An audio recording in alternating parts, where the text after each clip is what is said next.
قبایل د پاکستان هغه مظلوم قوم ده چې خپل وطن سرکار قبایلو جړه ته اس اهمیت کستاسو د قبایلو سیاسي مستقبل ده، تاسو معاشي مستقبل ده، تاسو د پاکستان د شهریت مسله ده. په هغې کې ریاست زه د حکومت خبره نه، حکومت هم پکې بېوسه ده او هر څه ریاست خپل قبضه کې اخیستې دي او د پاکستان مستقبل او د پاکستان قسمت په خپل لاس کې نیولی ده. نه د سیاستدانانو په دغه وخت کې پاکستان کې څه اهمیت، نه د قبایلي مشرانو څه حیثیت شته، نه د پښتنو څه حیثیت شته. نو پوهېږو نه چې دا خلک څه سوچ کوي او په کوم انداز. جنګ وروسته شاید او جنګ خو یو اخري حربه ده چې سړی به استعمالوي. نبی علیه الصلاة والسلام فرمي سلوا الله العافیه، له الله نه عافیت غواړئ. بیا فرمي ولا تتمنوا لقاء العدو، دشمن سره د مخامخ کېدو تمنا او خواهش مه کوئ. که بیخي ځمکه تنګه سوه او پیښه شوه یوه خبره، اذا لقیتم فصبروا، که دا مخامخ کېدل له دشمن سره بیخي مقدره و نو بیا ثابت قدم. اوس تقریبا 40 کال نه زیات د 45 کاله ووتل د افغانستان سره د موږ د مسلې. موږ د افغانستان پالیسي ولې ناکامه؟ ظاهر شاه د پاکستان ملګری نه شو، ظاهر شاه نه بعد کمونستان راغلل، هغه خو و د موږ دشمن. موږ د جهاد مرسته وکړله، 14 کاله پاکستان د افغانستان جهاد سپورټ که، جهاد خپل منځ کې وجنګېدل، هغه د موږ ملګري نه شول.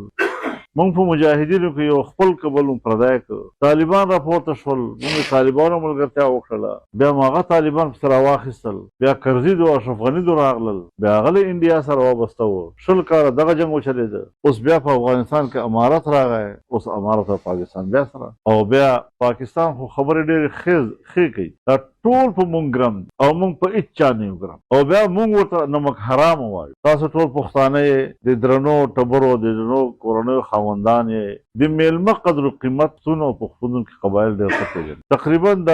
10 کالو نه مونږ چې څومره میټینګونه شوي دي، مونږ دغه نارې ورته کړي دي چې وروره له دغې ورځې ځان وساته، 40 کاله م یو میلمه وساته، اوس یې له کوره باسې تر شا لغته ورکړي. په یوې لغتې باندې د 40 کالو میلمستیا ورکه کړه. نن افغان مهاجر بې عزته هم جګړه د حکومت سره ده، اختلاف د امارت سره ده، زور تر د خپل مهاجر باسي. دا اوس کوم اقدار دي د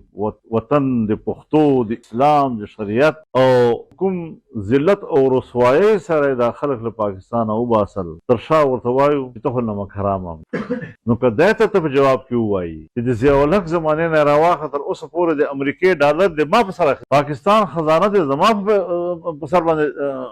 آباده کړې ده، او بیا هم پاکستان خوار ده. چا ولوټلی دا پاکستان چې ضیاءالحق په زمانه کې هم موږ ډالر اخیستل، مشرف په زمانه کې هم موږ ډالر اخیستل، اوسه پورې هم د هغو کولیشن فنډ چې کوم د هغې کې موږ برخیداره یو. نو د افغان په سر باندې خو ما په پاکستان کې ډالر اخیستي دي، او ډالرو نه باوجود نن پاکستان په خطې کې ټولو نه خوار او معاشي لحاظ سره پرېوتی ده. د پاکستان تباهي ذموار نن د افغانستان افغانۍ چې د ما په 1 روپۍ مقابلې کې به ولې 1000 افغانۍ ملاوي دي، نن هغه افغانۍ ما خله چې 8 روپۍ افغانۍ دي یو ډالر مقابل، زه 3 روپۍ چې کوم ډالر په ما به ټوله دنیا ګرموي، او زه به په هېچا نه یم ګرم. زه به د امریکې جنګ کوم، ولې چې امریکې په افغانستان کې شریعت او اسلام نه ده پکار. زه به د ټرمپ غلامي کوم، هغه ټرمپ تاسو به هم حیران شئ دې خبرې ته چې اوس لندن له شریعت سره څه کار ده. په لندن کې که صادق خان میئر جوړېږي، شریعت سره څه کار ده؟ او ټرمپ وایي ما صادق خان بد شي، دی شریعت نافظوي، یعنې اوبه خړول دي که نه، یعنې دا شریعت داسې تر خولې رایستل چې دا یو قابل نفرته شاید نعوذ بالله. نو دی به د ما له شریعت سره دومره نفرت کوي او حواله به هم د هغه چا ورکوي چې د شریعت سره هېڅ تعلق نشته، او زه به د هغه غلامي کوم. دا دهشتګردي خو یو طرف ته که طالبان خو پرون راغلي دي، 4 کاله وشو په افغانستان کې، ټولو دهشتګردۍ سره له 20 کالو جنګېږي. د سوات نه واخله تر وزیرستانه پورې دا خلک له کورو وایستل، خپل پاکستان کې په خپل وطن کې مهاجر کړل. نن هغه دهشتګردي ولې نه ختمېږي؟ ولې زیاته؟ دا دهشتګردي به یو طرف ته کړو. موږ څومره په خواریو باندې چین دې ته آماده کړ چې خپله تجارتي لار د پاکستان په لاره باندې تېره کړي، معاهدې مو ورسره وکړې، پیسې یې راوړلې، سیپۍ کې ته برابر ورکړ مختلفو طرفونو باندې پاکستان کې سړکونه څه جوړ کړل عمران خان په وخت کې دا شی ودرېده موږ به عمران خان ګرماوه په هغه به موږ تنقید کوو نن عمران خان تقریبا اوس خو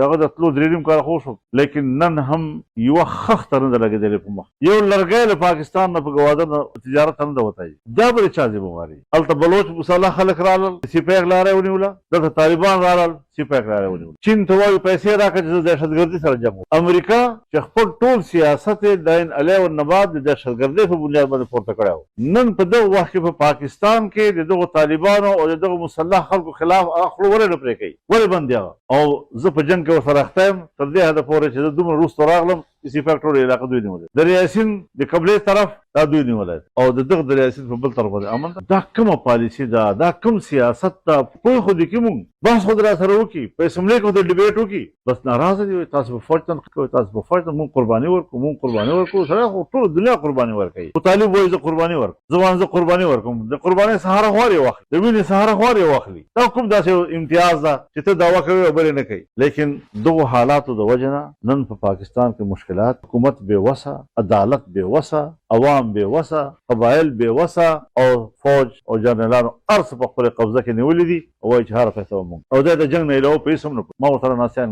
ناستای کېږي د دوی ذهني اپروچ نه خبر یم لیکن دا ده چې اوس پردی جنګ خپل سره اخیستی او دعوه دا ده چې زه خو د پاکستان دی خبره دا ده حضرت چې افغان پالیسي هم ناکامه د خپلو قبایلو پالیسي هم ناکامه له 100 کالو نه ما قبایل دربدره ده بچي یې دربدره دي دا نوجوانان به اکثر داسې وي چې په جنګ کې به پیدا شي په دغې بدحالۍ کې پیدا شوي دي لوی شو ځوانان شول اوس به ودونه هم کړي اوس بچي هم یغو نو په دې حوالې سره حضرت کوم جذبات تاسو زه چونکې مسلسل تاسو سره په دغه موضوع باندې وابسته یم ما او تا په غږ کې هېڅ فرق نشته ما په دریځ کې څه فرق نشته موږ په هر ځای کې تاسو وکیلان یو تاسو جنګ کوو او الحمدلله موږ چاته ورکړي نه تاسو پټکای تاسو کولا تاسو عزت دا د موږ عزت تا د سر کوله غورځي فضل الرحمن سر کوله غورځي تاسو حاضر د وګړو مځکې ته ځي نو ما سره